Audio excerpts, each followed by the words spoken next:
Hello, everyone. Today I'm going to be sharing with you the story of the Raven from Grimm's Fairy Tale. Once there was a queen who had a little daughter who was still so young that she could not walk. One day the child was naughty. The mother might say what she liked, but the child would not be quiet.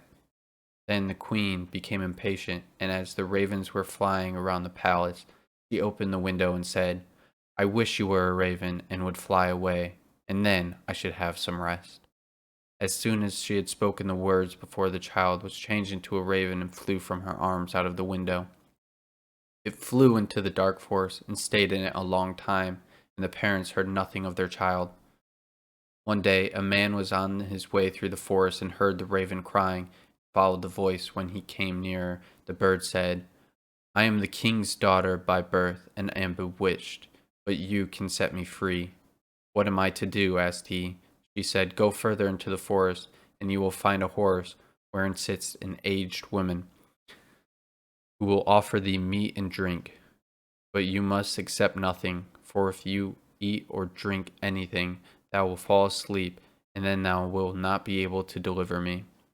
In the garden behind the house there is a great heap of tan, and on this thou shalt stand and wait for me. For 3 days I will come every afternoon at 2 o'clock in a carriage.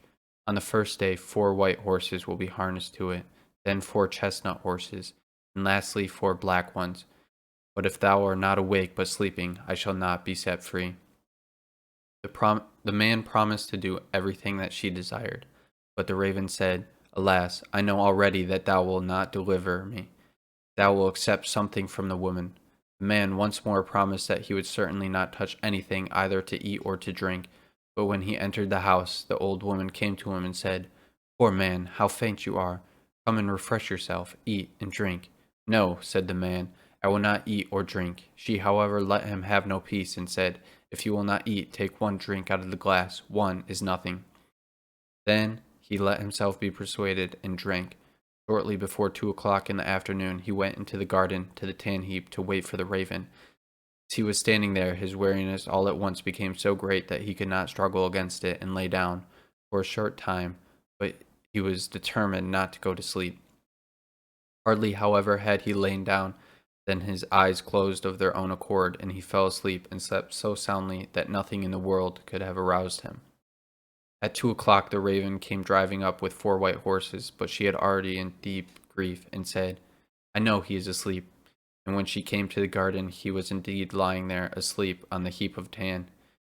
She alighted from the carriage, went to him, shook him, and called him, but he did not awake. Next day about noon the old woman came again and brought him food and drink, but he would not take any of it.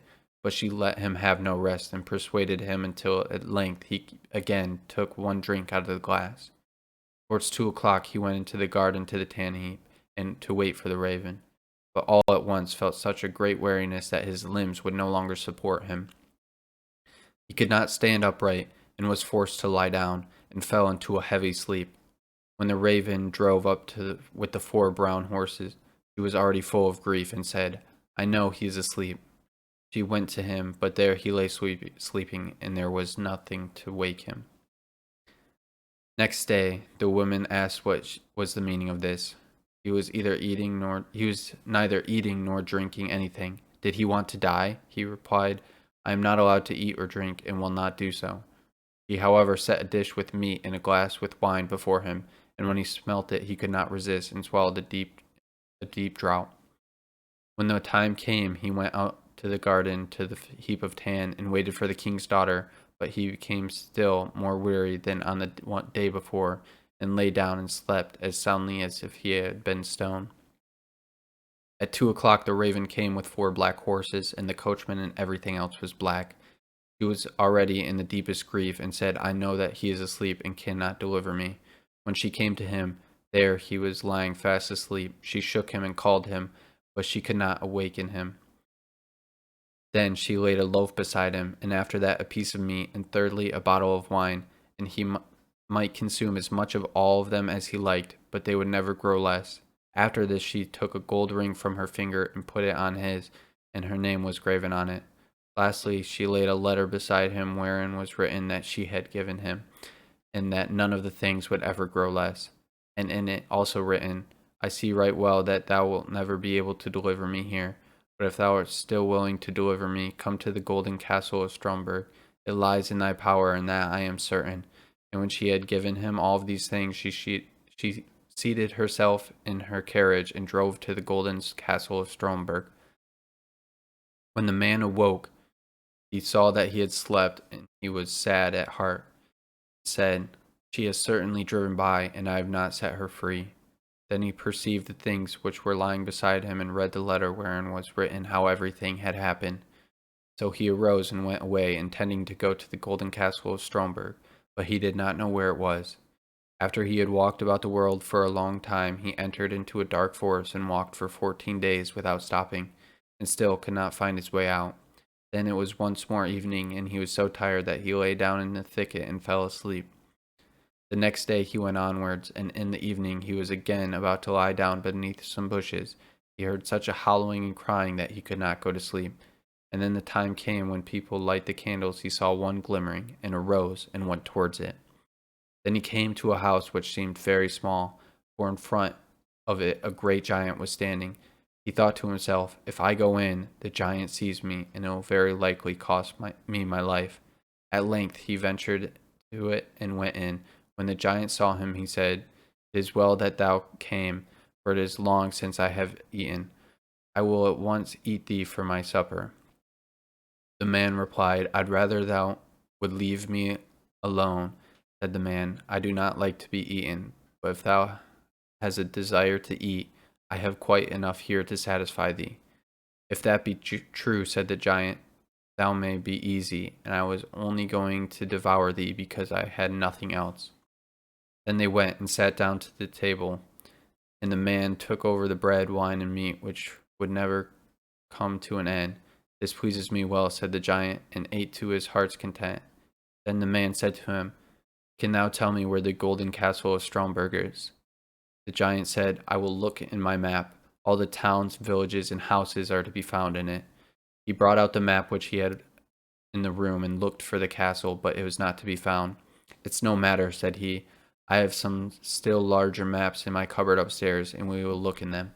But there too it was in vain. The man now wanted to go onwards, but the giant begged him to stay a few days longer until his brother, who had gone out to bring some provisions, came home. When the brother came home, they inquired about the golden castle of Stromberg. He replied, "When I have eaten and have had enough, I will look in the map." Then he went with them up to his chamber, and they searched in his map, but could not find it. Then he brought out still older maps, and they never rested until they found the golden castle of Stromberg, but it was many thousand miles away. "How am I to get there?" asked the man. The giant said, "I have 2 hours' time, during which I will carry thee into the neighborhood. But after that I must be at home to suckle the child that we have." So the giant carried the man to about 100 leagues from the castle, and said, "Thou can very well walk the rest of the way alone." And he turned back, but the man went onwards day and night, until at length he had come to the golden castle of Stromberg. It stood on a glass mountain, and the bewitched maiden drove in her carriage round the castle, and then went inside it. He rejoiced when he saw her and wanted to climb up to her, but when he began to do so, he always slipped down the glass again. And when he saw that he could not reach her, he was filled with trouble and said to himself, "I will stay down here below and wait for her." So he built himself a hut and stayed in it for a whole year. Every day saw the king's daughter driving about above, but never could go to her. Then one day he saw from his hut 3 robbers who were beating each other, and cried to them, "God be with thee." They stopped when they heard the cry, but as they saw no one, they once more began to beat each other, and that too most dangerously. So he again cried, "God be with thee." Again they stopped, looking round about, but as they saw no one, they went on beating each other. Then he cried for a third time, "God be with thee," and thought, "I must see what thee are about." And he went to them and asked why they were beating each other so furiously. One of them said that he had found a stick, that when he struck a door with it, the door would open. The next said that he had found a mantle, and that whenever he put it on, he was invisible. But the third said he had found a horse on which a man could ride wherever, even up the glass mountain. and now they did not know whether they ought to have these things in common or whether they ought to divide them. Then the man said, I will give you something in exchange for these three things. Money indeed I have not, but I have other things of more value. But first I must try yours to see if you have told me the truth. They put him on the horse and threw the mantle around him and gave him the stick in his hand. When he had all of these things, they were no longer able to see him. So he gave them a vigorous blow and cried, Now you have got what you deserve. Are you satisfied? He rode up the glass mountain, but when he came in front of the castle at the top, it was shut. Then he struck the door with his stick, and it sprang open immediately. He went in and ascended the stairs until he came to the hall where the maiden was sitting with a golden cup full of wine before her. She, however, could not see him because he had the mantle on. And when he came up to her, he drew from his finger the ring which she had given him and threw it into the cup so that it rang. Then she cried, That is my ring, so the man who is to deliver me must be here. They searched the whole castle and did not find him, but he had gone out and had seated himself on the horse and thrown off the mantle. When they came to the door, she saw him and cried aloud in her delight. Then he alighted and took the king's daughter in his arms, but she kissed him and said, Now that thou hast set me free, and tomorrow we will celebrate our wedding. The end. That was the story of the Raven from Grimm's Fairy Tales. What I get from this story is that if you are trying to help someone, it is best to do it by what you have and less by taking from others.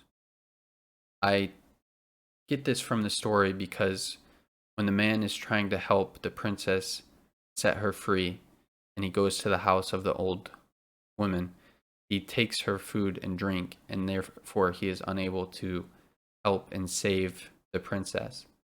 But when he goes and he offers up his food to the giant is able to give him then information that is able to lead him to where the princess is. And the giant also returns the favor by giving him a ride close to where the castle is so he can be with the princess. Thank you.